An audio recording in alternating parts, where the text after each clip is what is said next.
السلام عليكم ورحمة الله وبركاته. داود كسودو مقالكينا maanta waxaynu ku falanqeyn doonaa goosgooskii labaad ee xalqada 118 ee taxanaha Gundhiga Cusmaan. Haddii channelka cusub tahay subscribe na si muuqaalka like nagu dhiirigeliya aad baa u mahadsantahay. Intayna guda galin muuqaalka kor ku saliya xabiibkeena Muhammad sallallahu alayhi wasallam. Hadeerna inuu si toos ah u galno muuqaalkeena maanta. Ugu dambeyn waa la soo bandhigay goosgooskii labaad ee xalqada 118 ee taxanaha Gundhiga Cusmaan. waliba wuxuu ahaa goosgoos holac ah isla mar ahaantaasna waxyaabo badan oo la yaab ah lagu soo bandhigay aynu ku daawanay. waxaynu ka hadli doonaa hadaladii la iswadaarsaday iyo sidoo kale dhacdooyinkii ka dhacay aynu ku daawanay goosgooska dhexdiisa iyo sidoo kale waxyaabaha lagu daawan doono xalqada soo socota oo xalqada 118 oo habeen dambe soo gali doonto habeenimada Arbacada ay sii baxayso Khamiisna soo galayso. haddaba aynu guda galno Cusmaan oo waxaa lagu bilaabay markaasi isagoo markaasi ciidamadiisuba ay wada socdaan isla mar ahaantaasna uu ku duulayo in gool furashadeeda waxa uu leeyahay markaasi qof walba shaqadiisa ayuu qabsanaya. dhanka kale waxaan arkaynaa isagii Cusmaan sidoo kale Turgood dhammaan ciidamadiisa iyo duurka wada joogan waxa uu leeyahay qorshihii aynu uga hortagi lahayn ninkii Naymaan ahaa waa sir aan ilaashanayo oo markaasi ii qarsoon buu leeyahay cidna aanan la wadaagin. ninkii Turgood ayaa weydiinaya muxuu yahay qorshaheena inoo sheeg ayaa lagu leeyahay Cusmaan ama uu leeyahay inoo sheeg waa maxay. waxa uu leeyahay markaasi waxaanu la midoobi doonaa suldaanka hooyadiisa wuxuu ka wadaa Shaydaana Ismahaan ayaynu la midoobina ka bacdina wax walbeeto sida ayay markaasi inuu xal sameeyaan. ninka Cusmaan si toos ah wuxuu ugu imaaday markaasi Shaydaana Ismahaan waxa markaasi uu bandhigay barnaamijkii inay midoobaan iyadana waxa ay ku leedahay ma waxaad ii soo bandhigaysaa Cusmaan markaasi inaan adiga garabkaaga noqdo.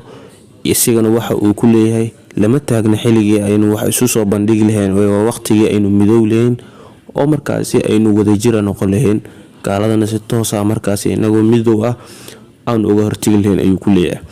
marka meesha waxa ku cad ninkii Uluf inuu soo weeraray dhanka ay Qonya waa Shaydaan Ismahaan meesha ku suguntaa markaasi dagaalka meesha uu ka dhacay isla meesha bay ahayd Sogoodna way noqon kartaa Qonyana way noqon kartaa kulay labadaas meel waay laakiin Qonya u bad inay tahayba oo waxa arkaysaa markaasi ninkii Naymaan lagu magacaabay oo markaasi Uluf ku dhiirigelinaya oo dhahayo waa inaad gubta oo burburisaa oo dhulka ku masaxdaa gebigoodaba.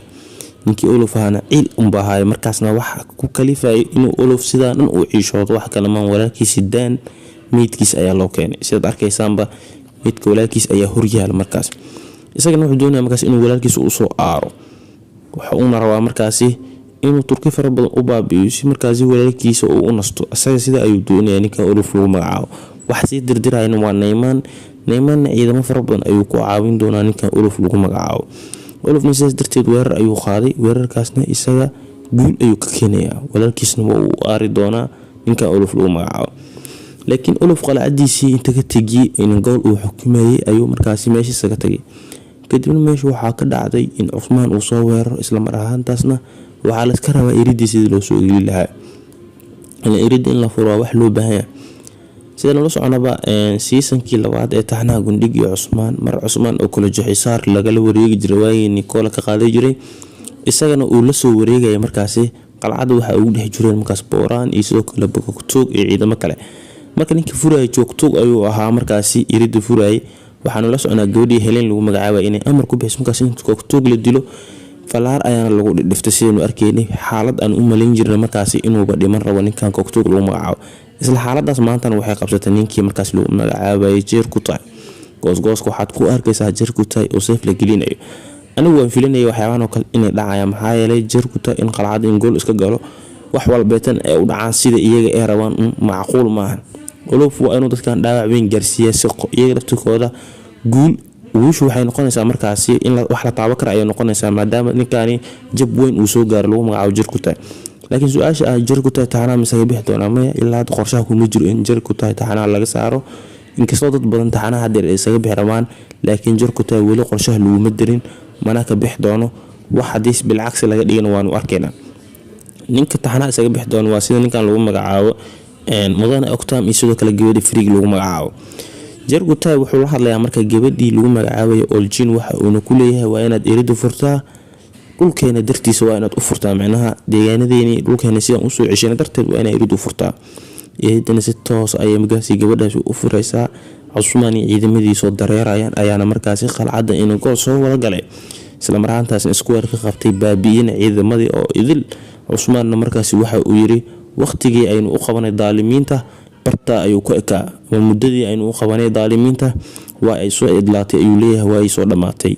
Allahu akbar ayuuna leeyahay, seeftiisa ayuuna kor u qaatay ninkii Cusmaan ahaa. sidaa darteeda qalcadii inuu gool isaga ayaa gacanta ku dhigay, halkii isagana loo dib maray qoon dhanka ayaa markaasi la baabi'inaya. dadkii ku sugnaa ninkan Uluf lagu magacaabo ayaa baabi'inaya. Shaydaan ismahan xitaa dagaalka way ka qayb qaadanaysay, laakiin Cusmaan waxaas waxba kama quseeyo.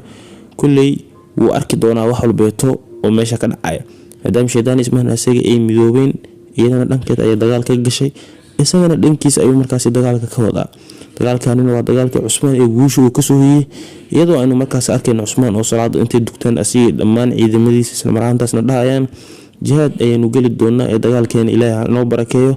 si toos ayayna markaasi duulaanka u qaaday ninkii Cusmaan ahaa ciidamadiisa, guul ayayna markaasi oo la taaban kara ayay sameeyeen oo markaasi ay gaareen. marka daawaday xalqada soo socoto oo daawo ka bixitaanka taxanaha isaga baxaysa gabadha Freak lagu magacaabo kuna baxaysa gacanta Baala, sidoo kale taba mudane Octam.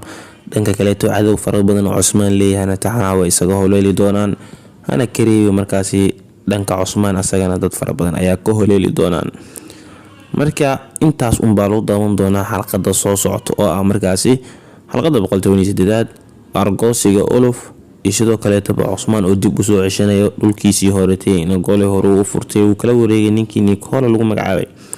su'aal ayaan markaasi aan soo xasuustay oo ahayd markaasi hore la ii weydiiyay ninka Uluf lagu magacaabo Cusmaan baa dili doono mise Turgood mise qof kale ayaa dili doono. ninkan Uluf lagu magacaabo waxaa loogu talagalay markaa deer inuu ku baxo gacanta markaas ninkan lagu magacaabo Turgood. cidaan ahayn Turgoodna ma dili doonto, Uluf Cusmaanna ma dili doono, kaliya wuxuu ku bixi doonaa gacanta Turgood ayuu ku bixi doonaa, isaga ayaana ka takhalusi doono. goordhow ayaynu filaynaa, laakiin lama saadaalin karo xilliga ay tahay, laakiin goordhow baynu oranaynaa xalqadaha inagu soo foodle baa la dili doonaa ninkan lagu magacaabo Uluf. waxa uu ku bixi doonaa gacanta ninkan Turgood lagu magacaabo. Cusmaanna waa ninkii dili lahaa markaasi Naymaan, inkastoo hadda saadaashi ay sheegayso ninkan Naymaan lagu magacaabo inuu taxanaha markaasi ku sii nagaadi doono, maadaama taxanaha gundiga Cusmaan hadda la sheegay inuu dhamaan doono sanada 2025 meelahaas oo kale loogu talagalay inuu dhamaado xagaaga meelahaas. kulley 6 season wuu gaari doonaa taxanahana 200 uu soo taaban doonaa oo xalqadood mana dhaw xilligu uu dhamaan lahaa taxanihii Gurlish Cusmaan. 6 season ayaa loogu talagalay sida la sheegay, bahdeer isagana wuu u fogaa markaas. taamicnaad waxay ka yeelantaa ninkan Naymaan lagu magacaabo seasonkan dhamaadkiisa dilo hadii waxa loo badinaa in la dili doono oo markaasi taxanaha uu ku sii nagaadi doono una ku sii sugnaan doono ayaa loo badinaa sidii Nooyaan oo kale taba saxanii Dirlis Arturo season 2 wala dhamaystay waa la waayay season 4 amal meelaas soo laabtay. marka Naymaan doorkiisa noocaas oo kale ayaa la rajeynaya in laga dhigo door awood badan. Cusmaan mar walbeeto ay iswajahaan cadawgii saxda ah ee Cusmaan iswajaheen ee Mowzaloon iyo Roger Jefflor iyana goordhow ayaa la filan doonaa oo markuu Uluf taxanaha isaga baxo. taanana markaas ayuu xamaasad yeelan doonaa hadii loo baahdo ninkan Boosdog lagu magacaabo seasonka xigay ayuu markaasi dib u dhiga doonaa. marka muuqaalka maanta ay ku soo koobay ku kulmi doona muuqaalkiisa in aad ka tagay salaanta salaamka. Assalaamu calaykum wa rahmatullaahi wa barakaatuh.